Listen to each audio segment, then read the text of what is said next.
The mind is like a monkey, always jumping from one branch to another, never sitting still even for a single moment.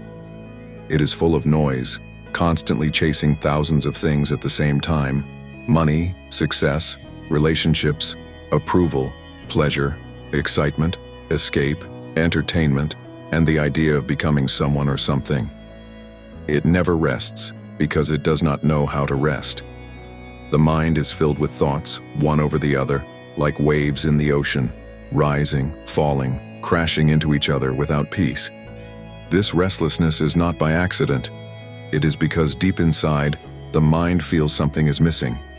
The ego, the false center which we have built by comparing ourselves with others, always feels incomplete.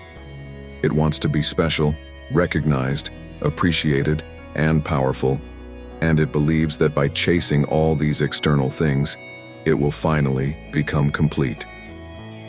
But it never happens. No matter how much we scroll on social media, how many videos we watch, how many people we talk to, how many relationships we enter, how much success we gain, something still feels empty. This is because we are trying to fill an inner emptiness with outer distractions. It's like pouring water into a bucket full of holes. The more we pour, the more it leaks. And the mind, unaware of this, continues the same cycle every day. We wake up, pick up our phone, start scrolling mindlessly, go to work or college half-heartedly, spend hours gossiping or thinking about others, come home tired, eat while watching something useless, and again lie down with the phone in our hand, endlessly stimulating the brain, but never finding peace. The cycle goes on, and with time we begin to feel more tired, more anxious, more frustrated, but we don't know why. We blame our job, our relationships, the world, but we don't look within. The real reason is that the mind has never been taught how to be still. It has been trained to always do something, always move, always achieve. We are so afraid of silence that we constantly look for noise, even if it is useless. Look at a simple example. A young man wakes up in the morning and immediately checks his phone. He scrolls through messages, news, videos, and social media posts for an hour before even brushing his teeth. He doesn't realize that his mind has already been flooded with hundreds of impressions, thoughts, comparisons, and emotions before the day has even begun. Now he goes through the rest of the day with this chaos already inside him. He cannot focus on his work, cannot enjoy food, cannot feel grateful, cannot sit quietly for 5 minutes because his mind is already full and overstimulated. And he wonders why he feels so exhausted, so low, so empty.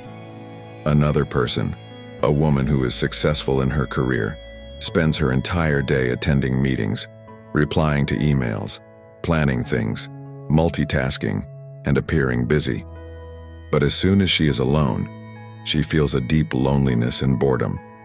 So she opens her favorite series, watches 3 episodes back to back while scrolling through her phone at the same time, and eats dinner without even tasting it.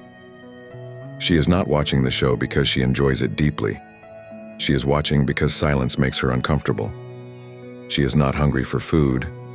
She is hungry for distraction. And this is not her fault. This is how most minds are living today. Restless, scattered, uncentered. The problem is not with social media, entertainment, or work. They are just tools. The problem is that we are using them to run away from ourselves. We are using them to fill a deep psychological void, which cannot be filled by anything external. So, how to still the mind? How to bring peace in this inner storm? The first step is to see the truth without escaping. One has to honestly observe one's daily behavior without judgment or excuses. Just observe how the mind behaves, how it reacts, how it rushes, how it demands attention, how it fears silence. This observation should be passive, not forced. Like how you sit near a river and watch the water flow. You don't control it, you just see it. In the same way, just watch your thoughts. The moment you begin to watch the mind, something magical happens. The mind starts slowing down. It slows down not because you force it, but because the watcher is silent. The act of watching itself is healing. When you are not identified with every thought, the thoughts lose their power. You begin to see that many of your thoughts are just repetitions, unnecessary, borrowed from others, or triggered by fear and insecurity. For example, one day you are scrolling Instagram and suddenly you notice a tightness in your chest. You feel jealous, anxious, or inferior. Just observe that. Don't react. Don't suppress it. Just become aware that this restlessness is coming because the mind compared your life with someone else's perfect photo. If you can simply see this without judgment, the mind starts learning. It learns that it doesn't need to chase these illusions to feel complete. Stillness is not something you achieve. It is something you discover. It is already there, beneath the noise of the mind. When you remove the distractions, when you stop feeding the restlessness, when you observe quietly, that stillness begins to reveal itself. It is like a pond filled with ripples. If you stop throwing stones into it, the ripples settle on their own, and the water becomes clear. Stillness is your natural state, but the mind has forgotten it. To remember it, start with small steps. Sit quietly for 10 minutes every day without doing anything. No phone, no music, no activity. Just sit and observe the mind. In the beginning, the mind will rebel. It will say, "This is boring," or "You're wasting time." But ignore it. Just keep sitting. Slowly, the mind will understand that it cannot run forever and it will begin to rest. Practice mindful walking. Walk slowly in nature or in your room, feeling each step. Don't think about anything. Just be with the experience. Try eating one meal every day in complete silence without watching or talking. Just tasting the food, feeling the texture, smelling the aroma. These simple actions bring the mind into the present moment. And the present moment is where stillness lives. You cannot find stillness in the past or the future. They are both mental creations. Stillness is always now, but the now is invisible to the mind that is always chasing. Also, become aware of how much unnecessary talking you do. Most conversations are not meaningful, they are just noise. People talk not to communicate, but to escape silence. Start reducing your talking. Speak when it is necessary. Speak with presence. When you listen, listen deeply. Don't plan your reply in your head, just listen. This also quiets the mind. Watch the urge to grab your phone every few minutes. The moment you feel lonely or bored, the hand automatically reaches for the device. Break this pattern. Instead of scrolling, just sit and breathe. Observe what this boredom is. Feel it without reacting. You will be surprised. What you call boredom is just the mind's addiction to stimulation. Once you stop feeding it, the boredom disappears and peace arises. Learn to be with yourself without any escape. That is the greatest freedom. Most people cannot be alone, not because they hate solitude, but because they are afraid to face their own mind. But once you face it, once you observe it, once you understand it, the fear disappears, and a deep silence takes its place. Stillness is not something passive or lazy. It is the most dynamic, alive state. In stillness, the mind becomes clear, sharp, and sensitive. It understands things deeply. It sees through illusions. It makes wise decisions. When you are still, you respond to life instead of reacting to it. Your actions come from clarity, not from confusion. For example, if someone insults you, the restless mind immediately reacts, shouting, defending, or feeling hurt. But the still mind pauses, observes the situation, understands the other person's pain, and responds wisely, or sometimes doesn't respond at all.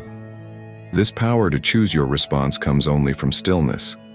A restless mind is a slave to its own emotions, but a still mind is the master. In relationships, in work, in health, everywhere, stillness brings strength, balance, and wisdom. In today's fast world, stillness is the greatest rebellion. Everyone is running, chasing, shouting, doing.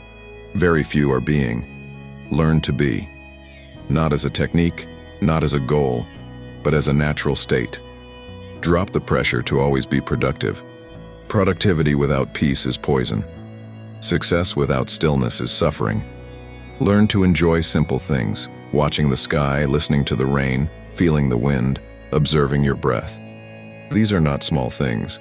They are the doorway to a still mind. Let life slow down. Say no to unnecessary busyness. Create space in your day where you just sit and do nothing. Let go of the fear that says, if I'm not doing something, I'm wasting time. No, you are not wasting time. You are touching your inner being. In truth, the mind will never be still by force. You cannot suppress it, fight it, or control it. That only creates more noise. You have to understand it, watch it, and gently allow it to settle. It is like a child crying for attention. If you scold it, it cries louder. If you listen patiently, it calms down. The mind is the same. Give it your silent presence, and it will begin to heal. Don't expect instant results. Stillness is a deep journey, not a quick fix. Sometimes the mind will be noisy, and that's okay. Accept that. Even the noise can be watched. Slowly, with patience and love, the restlessness fades, and what remains is a deep silence. A silence that is not empty but full of understanding, full of awareness, full of life. And once you taste that silence, even for a moment, you will never be the same again. You will realize that all you're chasing was for something that was already within you. The still mind is not a dream. It is your real nature waiting to be remembered.